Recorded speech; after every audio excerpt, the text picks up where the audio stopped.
3 artis cewek dan 3 artis cowok untuk bisa berangkat ke sana. Siapa tuh Gus? Saya sudah kontak sama Rizky Bilar dan Lesti karena mereka minta yang followernya banyak.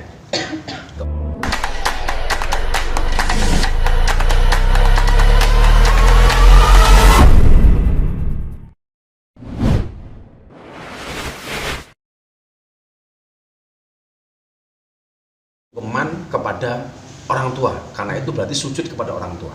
Tentunya pemahaman yang salah ketika menyamakan antara sungkeman dengan sujud. Karena sungkeman itu merupakan takdiman wa ikroman, rasa hormat kepada kedua orang tua, bukan menyembah orang tua. Dan itu hanya ada di Indonesia. Ini fakta ya, karena saya keliling di kota-kota, di desa-desa di Mekah dan nggak ada sama sekali. Gus, dengan adanya tradisi yang seperti ini di Indonesia, hanya ada di Indonesia, dan itu mungkin dunia nggak ada, cuma Indonesia doang. Itu artinya bahwa wajar ketika euforia itu ada di negara kita ini. Menurut saya sangat wajar, dan selama tidak bertentangan dengan syariat, saya pikir nggak ada masalah untuk terus kita lestarikan. Contoh begini, budaya kirim hamparan, hampers dan sebagainya, ngasih angpau dan lain sebagainya, itu kan sebenarnya bagian dari sedekah. Cuman kemasannya saja yang kemudian dibuat seperti itu. Bagi saya nggak ada masalah. Kemudian kayak festival takbir malam Idul Fitri, itu pun kan ayatnya ada, walaitu kabirullah ala mahadakum. Artinya apa? Euforia dan semangat umat Islam di Indonesia itu justru kemudian perlu dicontoh oleh negara lain. Merayakan kemenangan. Merayakan kemenangan seperti itu. Walaupun tentunya euforia yang tidak boleh kebablasan. Kayak di beberapa tempat lihatnya festival takbir malah kadang-kadang disertai dengan tawuran. Nah, itu euforia yang berlebihan. Malam takbiran malah ada yang menenggak miras dan alkohol, itu euforia yang berlebihan. Tapi kalau tradisi-tradisi lain kayak sungkeman, halal bil halal, syawalan dan lain sebagainya, itu menurut saya justru harus dilestarikan dan menambah hasanah karakteristik bangsa Indonesia. Tapi mau coba untuk itu nggak Gus? Di edukasi ke sini setelah pengalaman yang kemarin Gus? Iya, justru itu kalau saya pribadi menambah kecintaan saya terhadap Indonesia. Bahwa sekian banyak tradisi yang ada di kita itu tidak ada di negara lain, tidak ada negara lain. Dan sekarang negara-negara kayak di Malaysia, kemudian di Brunei Darussalam, itu ya mengikuti euforia yang ada di Indonesia. Artinya kita bangga dong sebagai anak bangsa gitu. Toh itu tidak bertentangan dengan syariat. Contoh begini, ciri orang bertakwa itu kan wal afina anin nas, saling memaafkan, memberikan maaf dan minta maaf. Maka kemudian saya membuat quote, memaafkan itu adalah kemenangan terbaik. Lah, memaafkan di Indonesia dalam bentuk apa? Dalam bentuk halal bil halal. Itu kan halal bil halal itu maknanya apa? Saya menghalalkan segala kesalahanmu kepada saya dan kamu menghalalkan semua kesalahan saya. Kan keren. Bentuknya dibuat tradisi gitu. Yang tradisi ini tidak bertentangan dengan dalil-dalil agama. Ya, jadi fine menurut saya. Sebenarnya ada contoh negara-negara mana yang mulai mengikuti tradisi yang saya melihat ada di Malaysia, kemudian Brunei Darussalam, Singapura, yang mungkin itu juga merupakan pengaruh dari teman-teman kita yang kerja di sana, gitu. Yang kerja di sana. Alasannya apa Gus dari pihak sana akhirnya mau nih mencontoh Indonesia dengan euforia seperti itu? Ya, kalau alasannya mungkin semangat keislamannya ini terjaga, semangat berlebarannya ini kemudian perlu dicontoh itu. Sebulan penuh kemudian kita berpuasa dengan segala formalitasnya seperti taraweh yang merupakan rutinitas setiap malam yang kita lakukan, kemudian sahur dan lain sebagainya. Ketika kita keluar dari bulan itu boleh dong kita bisa berpuasa sebulan penuh kemudian sebagai bentuk syukur merayakannya. Kan itu juga nggak ada larangan. Selama tidak berlebihan, karena dalam prinsipnya dalam beragama itu tidak boleh berlebihan. Karena innallaha la yuhibbul musrifin, karena Allah itu tidak menyukai orang-orang yang berlebihan. Gus, artinya banyak nilai di balik perayaan Idul Fitri itu ya? Ya, jadi sekali lagi tradisi-tradisi yang bagus itu menurut saya yuk sama-sama kita jaga. Jangan kemudian malah dikatakan bid'ah, ini tidak ada ajarannya dan lain sebagainya. Gitu. Kalau kemudian orang mengatakan itu kan tidak ada dalilnya, pertanyaan saya sederhana, ada nggak larangannya? Kan nggak ada larangan dalam beragama seperti itu. Tapi ada rencana ke depan mungkin keluarga dan kerabat gitu pengen diajak lebaran di sana Gus? Ya, kemarin saya beberapa teman artis, enak nggak Gus di sana? Kalau ngomong enak nggak enak, ya jelas enak di Indonesia dong. Tetapi kan kita butuh merasakan nuansa yang berbeda.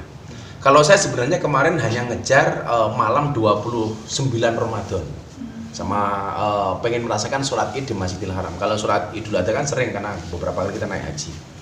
Dan alhamdulillah tahun ini kita juga dapat undangan. Saya tadi baru dari Kedutaan Besar Arab Saudi. Saya dapat undangan untuk menghadiri pelaksanaan ibadah haji tahun ini dengan membawa beberapa teman artis yang mempunyai follower banyak. Nah, jadi saya tadi ke sana ketemu dengan duta besar, yang mulia duta besar Arab Saudi untuk Indonesia. Saya diundang sama istri saya dan kemudian saya diminta untuk membawa 3 artis cewek dan 3 artis cowok untuk bisa berangkat ke sana. Siapa tuh, Gus? Saya sudah kontak sama Rizky Bilar dan Lesti karena mereka minta yang followernya banyak. Kemudian saya udah kontak Mas Dedi. Dan insya Allah Mas Dedi juga bersedia kalau besok pagi saya ketemu dengan Rizky Bilar sama Lesti untuk fake mengklirkan itu. Kemudian saya juga udah kontak Raffi Ahmad, tapi Raffi Ahmad masih belum fake karena jadwal beliau yang begitu padat. Tapi kalau untuk Mas Dedi sama Rizky Bilar dan Lesti insya Allah fake. Atta Ngomongin soal Atta, Mas Gus. Dedi. Atta kemarin agak susah karena kan dia masih punya baby yang si Amina ini belum bisa ditinggal-tinggal kan. Tidak tinggal-tinggal. Mungkin nanti rencana saya juga pengen ngomong sama mereka bisa nggak ditambah 1 lagi gitu. Saya tadi karena besok pagi saya ketemu lagi. Salah satunya ya Atta. Itu berhaji ya Gus ya? Haji. Jadi kan pemerintah Arab Saudi itu kerajaan melalui Kementerian Haji biasanya memberikan undangan kepada selebriti atau kepada tokoh publik. Kebetulan memang niat saya tahun ini haji karena saya nadar istri saya habis cancer, kalau sembuh saya niatkan untuk haji. Alhamdulillah istri saya sembuh, saya udah siap dengan tabungan mau berangkat, malah dapat undangan. Alhamdulillah. Alhamdulillah. Gua baik sama kalian sih. Panggilan. Gus, pertimbangan waktunya gimana Gus terhadap artis-artis tersebut Gus? Iya. Karena mengingat Makanya kita range jauh hari. Ini kan kemungkinan range-nya itu antara 1 Juli sampai 15 Juli. Jadi kita nggak sampai 40 hari atau 25 hari. Kita mungkin hanya ngambil 14 sampai 15 hari. Jadi yang pokok-pokoknya saja diambil, selesai pulang. Karena kan terlalu lama pasti teman-teman artis itu nggak bisa. Yang kemudian kemarin saya agak banyak memberikan penjelasan kepada Mas Dedi. Karena saya tahu dia sibuk, makanya jauh hari saya telepon. Bro, mau nggak? Terus dia bilang, kemungkinan kalau gua berangkat sama lu, gua mau. Maka nanti habis ini saya mau ke sana. Ini kan termasuk endorse. Mas Dedi mau nggak berangkat? Ini kalau ini sebenarnya bukan endorse, karena mereka tidak punya kepentingan apapun. Kita tahu undangan. Nah, kalau endorse itu kan kayak beberapa waktu lalu kita diminta untuk berangkat haji atau umroh, itu melalui sebuah perusahaan promosi lah, kita nggak mau. Kalau ini sepanjang tadi yang pembicaraan saya dengan teman-teman embassy nggak ada permintaan apapun dari mereka. Yang penting Ustadz bawa teman-teman itu untuk berangkat supaya tahu haji itu seperti ini. Jadi yang fix siapa aja Gus? Sampai hari ini yang konfirmasi baru si Rizky Bilar sama Lesti, kemudian Mas Dedi. Nah nanti sisanya siapa saya kurang paham. Awalnya saya mengajak Via Valen, tapi kebetulan Via Valen ada acara, dia nggak bisa. Jadi jatuhnya ke saya itu menurut dia setelah sekian banyak diseleksi, pertimbangan 1, 2, banyak lain hal, kemudian Ramadan kemarin saya ditelepon, kok ini nomor Arab. Akhirnya saya call back, ternyata sekretaris kedutaan Arab Saudi, Mr. Fahad.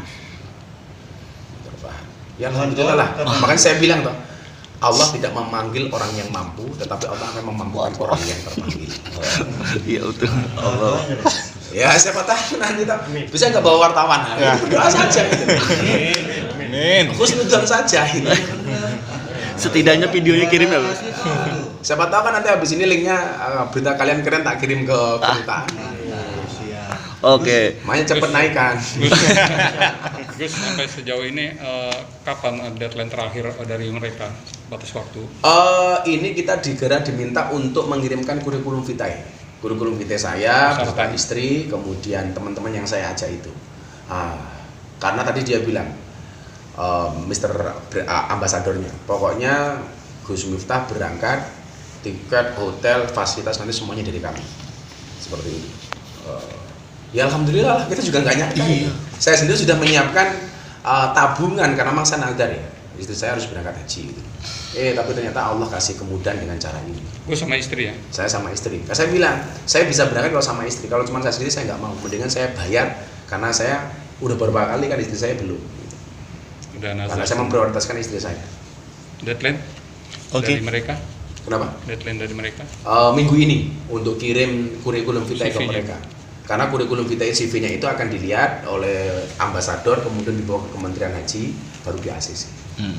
Oke. Di ACC.